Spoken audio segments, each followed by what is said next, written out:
오늘을 사는 믿음의 지혜라는 제목으로 나아갈 때 귀하신 은혜가 함께 하시기를 원합니다. 오늘 야고보서 4장 11절로 17절까지 말씀은 우리의 신앙생활, 일상적인 신앙생활 가운데 지혜롭게 살아가는 법에 대해서 말씀하고 있습니다. 특별히 세 가지입니다. 형제를 대하는 태도, 미래를 계획하는 마음가짐, 그리고 알고도 행하지 않는 죄의 문제에 대해서 말씀하고 있습니다.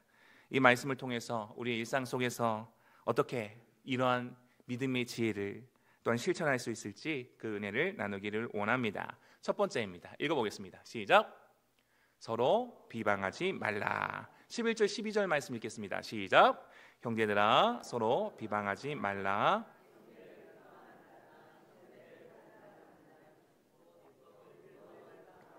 율법을 판단하는 것이라. 내가 만일 율법을 판단하면 율법의 준행자가 아니요 재판관이로다. 입법자와 재판관은 오직 한 분이시니 이 구원하기도 하시며 멸하기도 하시느니라.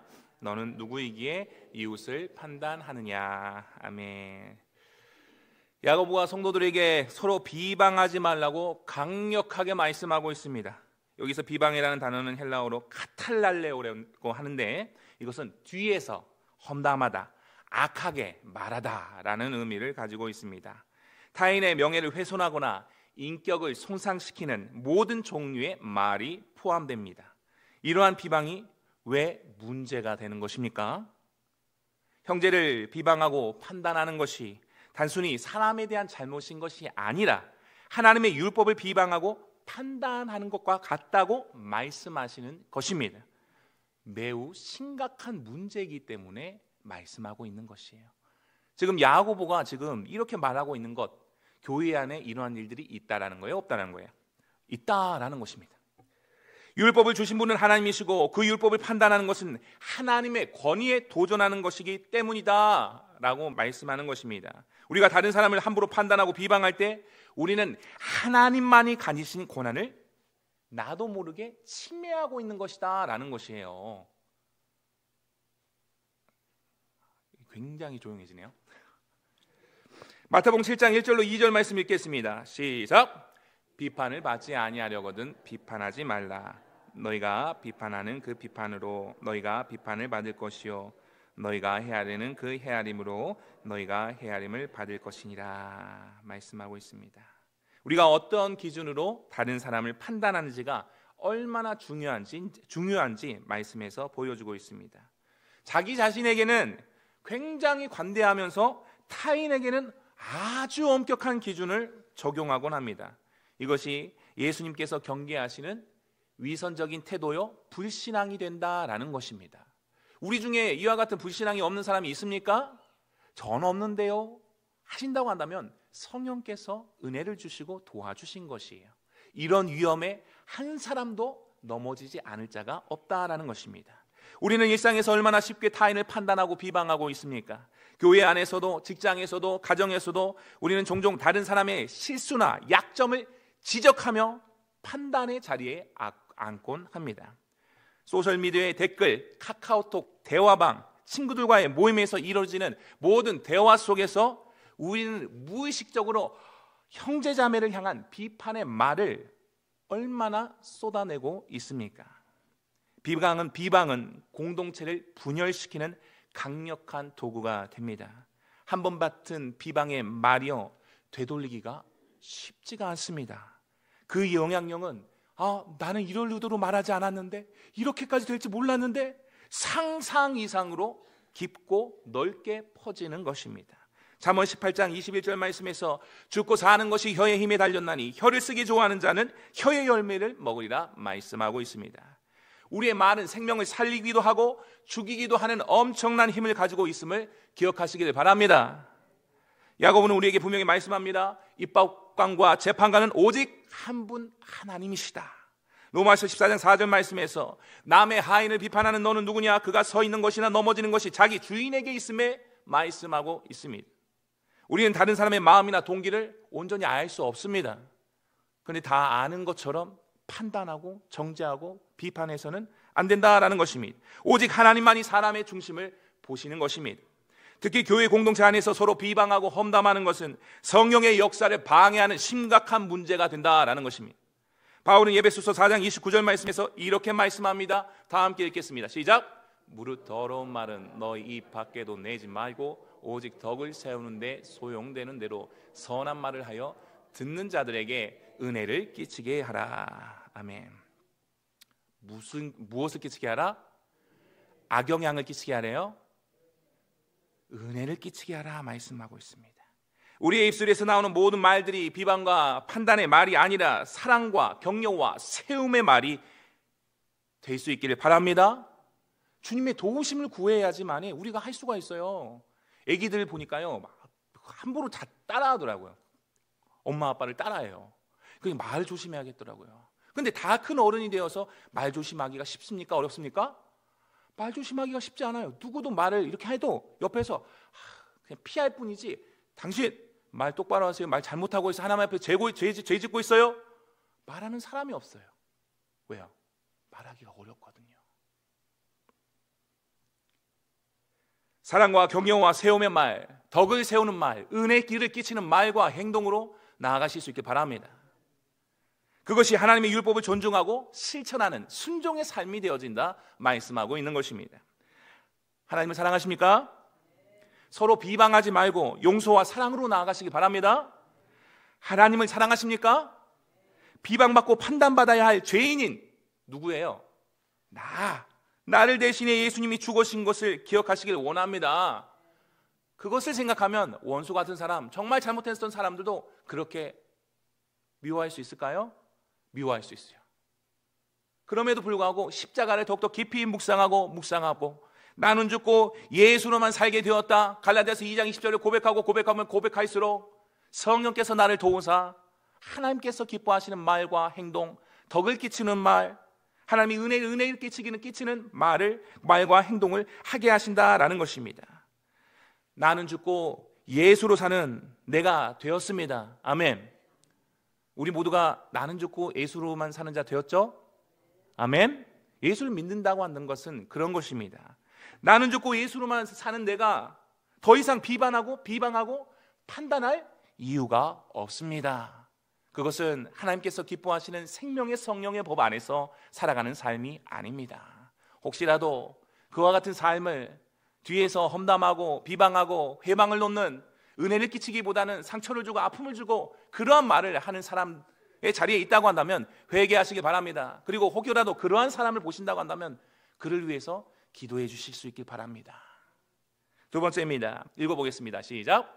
내일 일을 자랑하지 말라. 13절로 16절까지 말씀 읽겠습니다. 시작. 들으라. 너희 중에 말하기를 오늘이나 내일이나 우리가 어떤 도시에 가서 거기서 1년을 머물며 장사하여 이익을 보리라 하는 자들아, 내일 일을 너희가 알지 못하는도다. 없어지는 안개니라. 너희가 도리어 말하기를 주의 뜻이면 우리가 살기도 하고 이것이나 저것을 하리라 할 것이거늘 이제도 너희가 허탄한 자랑을 하니 그러한 자랑은 다 악한 것이라. 아멘. 야고보는 이제 들으라, 강력한 이 명령으로 지금 다시 한 번 더 주의를 환기시키고 있습니다. 이 들으라 하고 나서 중요한 얘기가 나올까요? 그냥 그저 그런 얘기가 나올까요? 중요한 얘기가 나오는 것입니다. 미래에 대한 우리의 태도를 지금 다루고 있습니다. 특별히 마치 내일이 자신의 통제 아래에 있는 것처럼 말하는 사람들에게 경고하고 있는 것입니다. 내일뿐만이 아니라 모든 것 영역들이 내가 다 아는 거야, 내가 경험했던 거야, 그거 당연히 그렇게 되는 거 아니겠어? 자신의 통제 아래에 있는 것처럼 말하는 사람들에게 경고하고 있는 것입니다.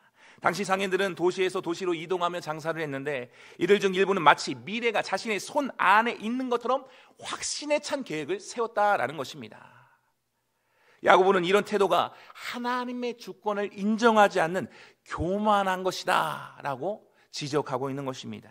너희 생명이 무엇이냐? 너희는 잠깐 보이다가 없어지는 안개니라 말씀하고 있는 것입니다. 우리의 인생이 얼마나 덫이 없습니까? 시편 39편 5절 6절 말씀 읽겠습니다. 시작.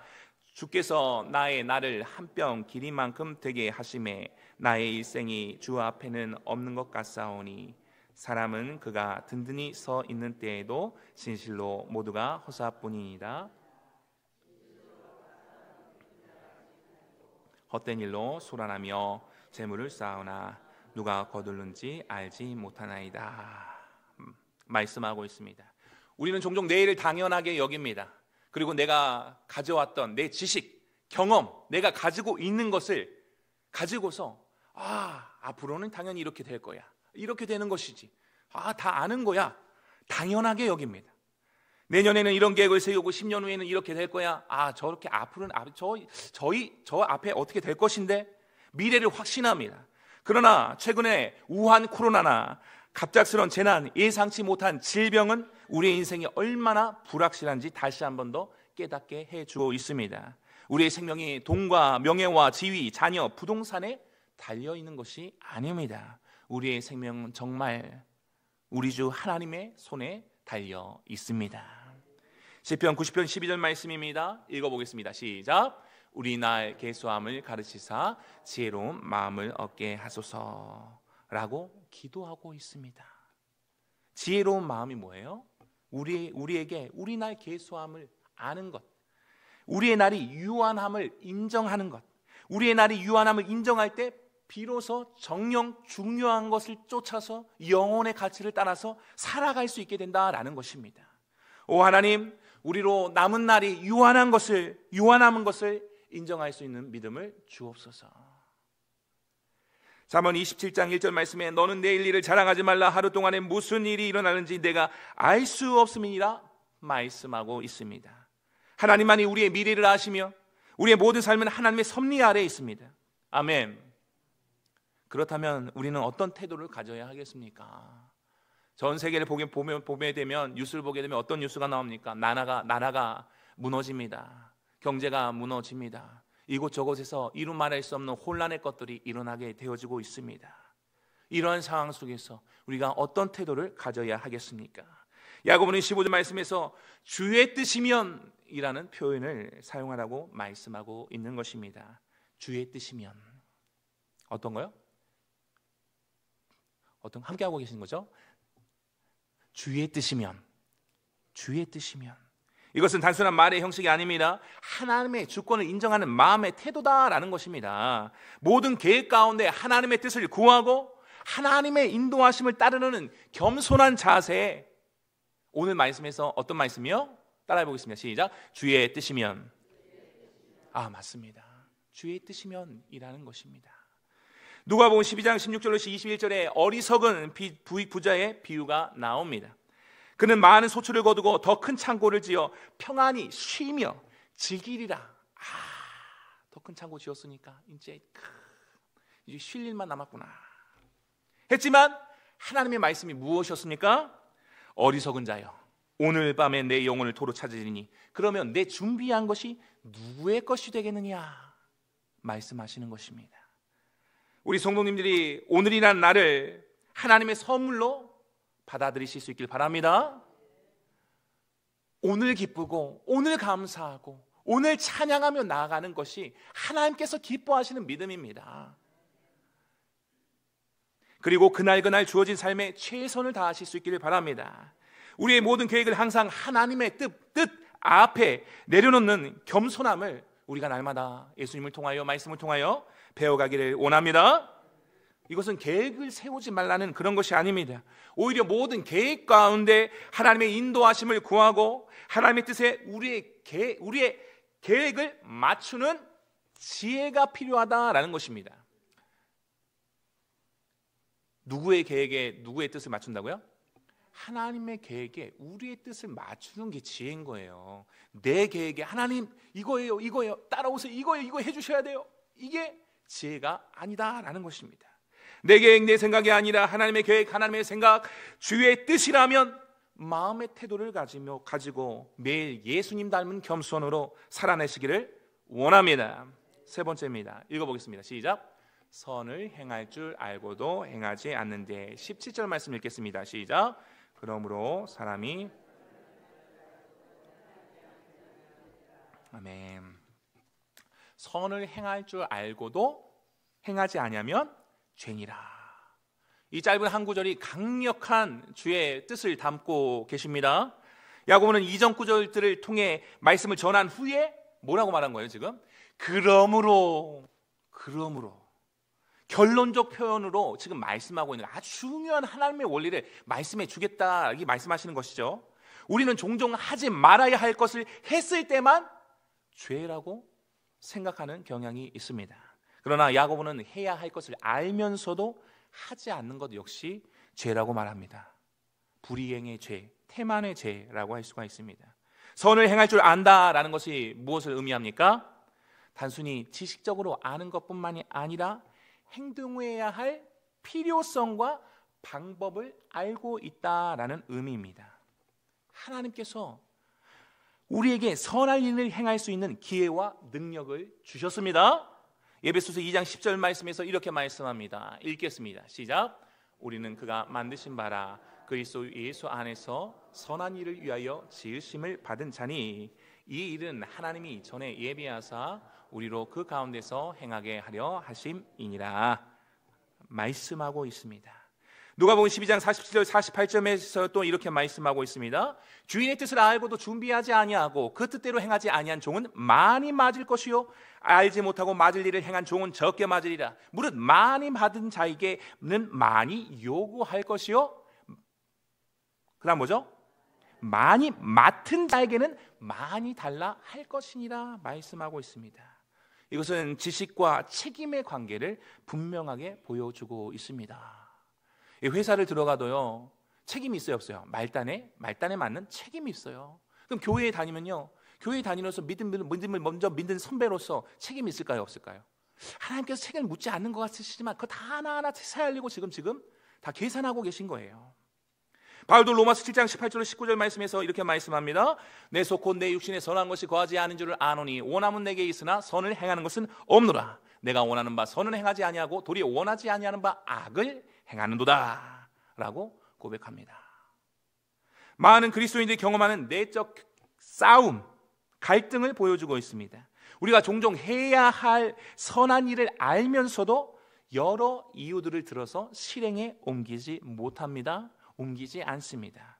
우리는 분명하게 성경을 통해 설교 말씀을 통해 성령의 인도하심을 통해서 많은 것들을 배우고 있습니다. 그리고 그 알면 반드시 행함으로 이어져야 한다. 성경은 말씀하고 있는 것입니다. 야고보서 1장 22절 말씀 잘 아시죠? 너희는 말씀을 행하는 자가 되고 그 다음이요 듣기만 하여 자신을 속이는 자가 되지 말라 말씀하고 있습니다.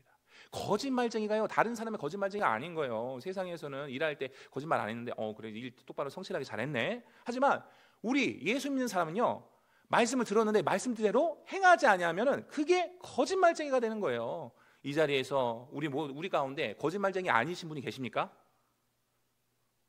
우리 모두가 매일의 삶 가운데 모두가 한 사람도 빠짐없이 거짓말쟁이일 수밖에 없다. 성령의 도우심과 인도하심과 지도하심이 아니하면 깨닫게 하심이 아니하면 우리는 거짓말쟁이로 살아갈 수밖에 없다라는 거예요. 거짓말쟁이에게 자유가 있습니까? 있을까요? 행복이 있을까요? 없다라는 거예요. 이왕 예수를 믿었다고 한다면 거짓말쟁이가 아니라 신실하신 하나님을 따라 신실한 주의 백성으로 살아가는 것이야말로 정령 행복의 길이 된다라는 것입니다. 근데 이것을 우리가 모른 척하고 덮어놓고 깨닫지 못하고 다른 세상을 향하여서 나아간다는 거예요. 세상을 향하면 자유가 있을 것 같아서, 세상을 나가면 행복이 있을 것 같아서. 그러나 그렇지 않다 성경은 말씀하고 있습니다. 야고보서 2장 15절로 16절 말씀 읽겠습니다. 시작. 만일 형제나 자매가 헐벗고 일용할 양식이 없는데 너희 중에 누구에게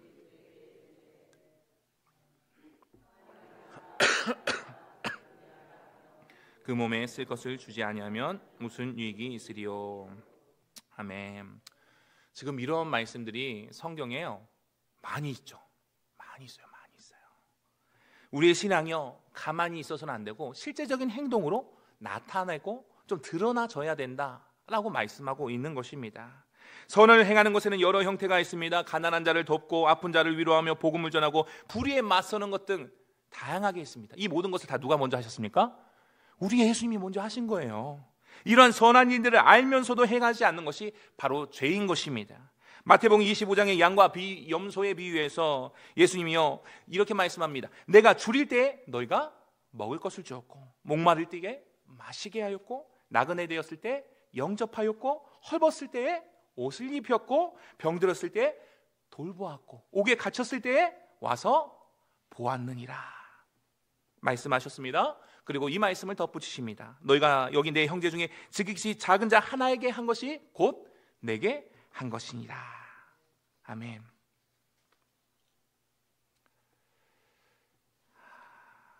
하나님은 세상에서 자랑할 만한 부와 귀와 명예를 가지고 하나님을 사랑하라 말씀하고 계신 것이 아닙니다. 이와 같이 지극히 작은 자들에게 주의 사랑과 은혜를 흘려보내는 그것이 나에게 한 것이다. 그러한 선행을 너희들이 감당했으면 좋겠다 말씀하는 것입니다. 우리의 선행이 단순히 사람을 향한 것이 아닙니다. 사람을 향한 것이 아니라 궁극적으로는 하나님을 향한 것이다 라는 것을 믿음으로 붙드실 수 있길 바랍니다. 우리 성도님들은 지금 알고 있는 선한 일들을 실천하고 계십니까? 하나님이 우리에게 보여주신 사랑과 은혜를 다른 사람들에게 흘려보내고 계십니까?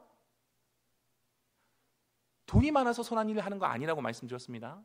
하나님의 사랑과 은혜를 내 사랑하는 남편과 아내와 자녀와 부모 형제들에게, 믿음의 동역자들에게 흘려보내는 그것이야말로 선한 일이 된다라는 것입니다. 야고보서의 일관된 메시지는 이와 같이 행함이 없는 믿음은 그 자체가 죽은 것이라 하는 것입니다. 우리의 믿음은 반드시 이와 같이 행동으로 나타나야 한다라는 것입니다. 요한일서 3장 17, 18절 말씀에서 자녀들아 말과 혀로만 사랑하지 말고 행함과 진실함으로 하자 말씀합니다. 진정한 사랑은 말에서 그치지 않고 행동으로 표현되는 것입니다. 한번 자기 자신을 돌아보시기 바랍니다. 나는 말만 하는 사람인가, 행하는 사람인가? 행하는 사람은 어떤 사람이에요? 먼저 본을 보여주셔야 된다라는 거예요. 본인은 본을 보여주지 않는데 다른 사람한테만 그것을 하나님께서 원하지 않는다라는 것입니다. 우리가 하나님을 사랑한다면 그 사랑은 이웃을 향한 구체적인 행동으로 드러나야 하는 것입니다. 그 이웃이 어떤 것을 느껴야 됩니까? 하나님의 사랑과 은혜를 왠지 모르게 따스하다. 저 사람이 나한테 뭐 좀 큰 게 준 것, 이렇게 값어치가 있는 것도 아닌데, 그렇게 좋아 보이지도 않은데 그냥 내 마음 가운데 위로가 되고 소망이 되고 기쁨이 되네. 이게 뭐지? 그게 선한 일이에요. 이웃이 받아들일 때에 그렇게 받아들이는 것이야말로 선한 일인 거예요.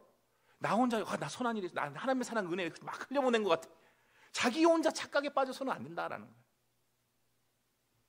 과연 내 삶에서 하나님의 사랑은 지금 어디로 흘러가고 계십니까?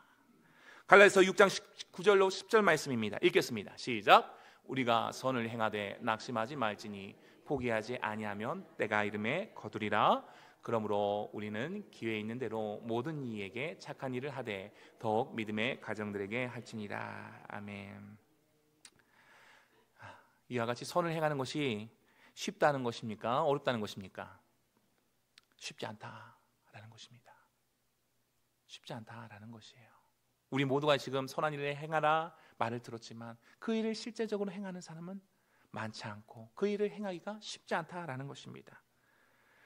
때로는 힘들고 지칠 수도 있습니다. 낙심되어 포기하고 싶기도 합니다. 그러나 그렇게 하지 말라, 포기하지 말고 계속해서 선한 일에 힘쓰라 말씀하십니다. 우리가 믿음의 주요 온전케 하신 이인 예수를 바라보며 나아갈 때 가능한 줄로 믿습니다. 그는 그 앞에 기쁨을 위하여 십자가를 참으사 부끄러움을 개의치 아니하셨다 말씀하였습니다. 그 십자가를 바라보며 나아갈 때 예수님께서 하신 그의 선한 일을 우리 또한 기쁨으로 즐거움으로 감당하게 되는 것입니다. 오늘 우리에게 주어진 이 말씀을 통해서 하나님께서 우리에게 보여주신 선한 일들을, 사랑과 은혜를 흘려보내는 주의 선한 일을 더 감당하시기로 결단하시기를 원합니다. 그럼 이 선한 일 가장 먼저 어디서 이루어져야 됩니까? 가정에서 이루어 주셔야 되는 거예요. 가정. 아내에게, 남편에게, 자녀에게, 부모, 형제에게 매일같이 들어가는 그 가정에서부터가 먼저 사랑과 은혜를 흘려보내는 선한 일이 있어져야 된다는 거예요. 가정에는 그게 없는데 교회 와서 보이게 안 된다. 그러시면 안 된다는 거예요. 모든 성도님들이 들은 것으로 아는 것으로 그치지 말고 그 알을 삶으로 하나님의 사랑과 은혜로 나타내시기를 원합니다. 말씀 맺겠습니다. 오늘 사는 믿음의 지혜, 서로 비방하지 말라 말씀입니다. 비판과 험담은 하나님의 권위를 무시하는 일입니다. 사랑과 격려를 통해 주의 공동체를, 몸된 교회를 아름답게 세워가실 수 있기를 바랍니다. 또한 그 가정을 그렇게 아름답게 세워가실 수 있길 바랍니다. 또한 내일을 자랑하지 말라 하심입니다. 우리의 생명은 안개와 같으니 게으름과 나태에서 벗어나서 모든 계획을 주님께 맡기고 겸손한 마음으로 오늘을 허락하신 주님께 감사하며 그 오늘을 충실히 살아가실 수 있기를 바랍니다. 선을 행할 줄 알고도 행하지 않는 것이 죄라고 분명하게 말씀하십니다. 듣고 아는 것으로 그치지 말고 주님께서 주신 기회에 기쁘게 순종하여 선을 실천함으로 죽은 믿음이 아니요 살아있는 믿음으로 은혜의 직분을 성도의 자리에서 기쁨으로 즐거움으로 순종함으로 감당하여 내시기를 바랍니다. 주님 앞에서 늘 겸손히 주의 사랑 안에서 선을 이루는 믿음의 지혜로 오늘을 살아가는 저와 우리 모든 성도님들이 되시기를 주님의 이름으로 축원합니다.